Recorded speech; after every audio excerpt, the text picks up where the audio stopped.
بسم اللہ الرحمن الرحیم۔ سنتے کانوں اور دیکھتی آنکھوں کو میرا سلام۔ آج ہم حضرت فرید الدین گنجشکر رحمۃ اللہ علیہ کے بارے میں پڑھیں گے۔ عظیم صوفی بزرگ اور شاعر، برصغیر پاک و ہند میں اسلام صوفیاء کرام کی کوششوں سے پھیلا۔ وہ ہمہ وقت تجدید و احیاء دین کی تدابیر سوچنے میں مصروف رہے۔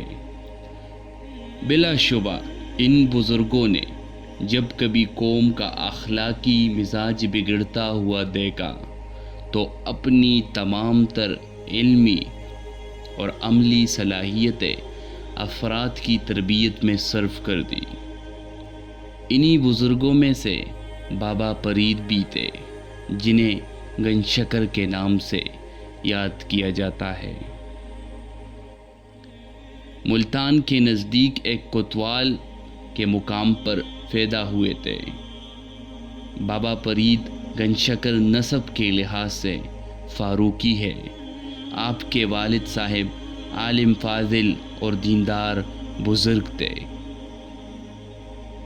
آپ نے ابتدائی تعلیم کم سن ہی تھے کہ ان کے والد ماجد نے وفات پائی۔ ان کی تعلیم کی ساری ذمہ داری والدہ محترمہ کے سر آن پڑی۔ وہ علم و فضل کے اعتبار سے بلند مقام رکھتی تھی۔ انہوں نے نہایت توجہ سے اپنے لخت جگر کی تربیت کی۔ آپ نے ابتدائی تعلیم کوتوال میں حاصل کی۔ والدہ محترمہ کو ان کی مزید تعلیم کی فکر ہوئی۔ کوتوال میں کوئی ایسا عالم نہ تھا جو آپ کو مروجہ علوم کی تکمیل کرا سکتا۔ ملتان ان دنوں علم و دانش کا مرکز تھا۔ وہاں بڑے بڑے نامور علماء کرام موجود تھے۔ چنانچہ بابا فرید گنجشکر کی والدہ نے انہیں مزید تعلیم کے لیے ملتان بھیج دیا۔ آپ منہاج الدین کی مسجد میں زیر تعلیم تھے، جہاں ان کی ملاقات جناب خواجہ بختیار کاکی سے ہوئی اور وہ ان کے خلق ارادت میں شامل ہو گئے۔ بابا فرید گنجشکر اپنے مرشد کے حکم پر مزید تعلیم حاصل کرنے کے لیے قندھار اور دہلی پہنچ گئے۔ حضرت بابا گنجشکر رحمۃ اللہ علیہ کو جب حضرت خواجہ قطب الدین بختیار کاکی نے دہلی میں تبلیغ و ہدایت کے منصب پر مامور فرمایا تو اس وقت کے حالات نامساعد تھے۔ مرشد کی وفات پر ان کو سلسلہ چشتیہ کا سربراہ مقرر کیا گیا۔ وہ معین الدین چشتی اور بختیار کاکی کے بعد اس سلسلے کے تیسرے بڑے شیخ ہیں۔ دہلی سے پاک پتن، عام طور پر یہ کہا جاتا ہے کہ ان کو دہلی کی شاہانہ طرز زندگی پسند نہ تھی، جس کی وجہ سے وہ پہلے پالنسی اور پھر اجودن یا پاک پتن میں مقیم ہو گئے۔ پاک پتن اس زمانے میں ایک اہم تجارتی مرکز تھا اور دریائے ستلج کو یہیں سے عبور کیا جاتا تھا۔ یہ بہت تہذیب یافتہ اور متمدن شہر تھا، اس لیے دور دور سے طلباء کرام اپنی علمی پیاس بجھانے کے لیے بابا فرید گنجشکر کے پاس پاک پتن آتے تھے۔